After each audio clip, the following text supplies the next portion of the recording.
At the exact moment Jesus took his final breath, the earth itself reacted. And behold, the veil of the temple was torn in two from top to bottom. The earth quaked, and the rocks were split. Matthew 27:51.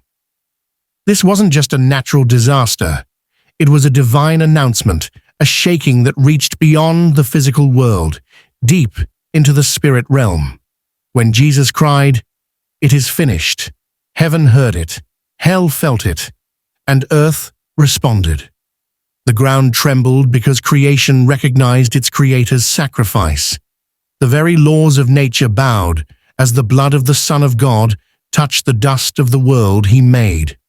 But that earthquake didn't just split rocks, it split realms. In Jerusalem, the massive curtain in the temple, the barrier between man and God, was torn from top to bottom.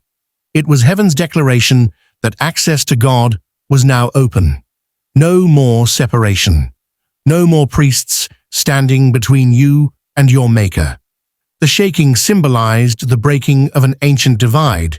Sin's wall crumbled that day. But Matthew records something even more mysterious. The tombs were opened, and many bodies of the saints who had fallen asleep were raised.